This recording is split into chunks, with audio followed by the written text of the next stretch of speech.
আসসালামু আলাইকুম ফ্রেন্ডস, এডুজেট শিক্ষায় আপনাদেরকে স্বাগতম। আপনারা সবাই কেমন আছেন? আশা করি সবাই ভালো আছেন। বরাবরের মতো আপনাদের সাথে আছি আমি সাইফুল ইসলাম। চলে এসেছি নতুন একটি ভিডিও নিয়ে।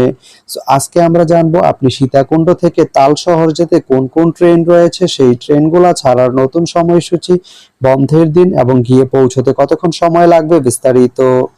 আমি যদি আপনাদেরকে ট্রেনের সময়সূচিগুলা বলে দেই, আপনি সীতাকুণ্ড থেকে তাল শহর যেতে শুধুমাত্র একটি ট্রেন রয়েছে, সেটি হচ্ছে কর্ণফুলী। কর্ণফুলী ট্রেনটি সীতাকুণ্ড থেকে ছাড়বে সকাল 10টা 32 মিনিটে এবং এটি তাল শহর গিয়ে পৌঁছবে দুপুর 3টা 13 মিনিটে। এই ট্রেনটির কোনো অফ ডে নেই।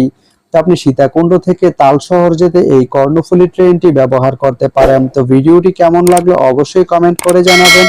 আর ভিডিওটি যদি ভালো লেগে থাকে বা আপনার কোনো উপকারে এসে থাকে তাহলে ভিডিওতে একটা লাইক করে দিবেন, কারণ আপনার একটা লাইক আমাকে অনেক ইন্সপায়ার করে নতুন নতুন আরো ভিডিও বানাতে। তো ধন্যবাদ সবাইকে ভিডিওটি এতক্ষণ ধৈর্য ধরে দেখার জন্য। ভালো থাকবেন, সুস্থ থাকবেন, এডুজেট শিক্ষার সঙ্গেই থাকবেন।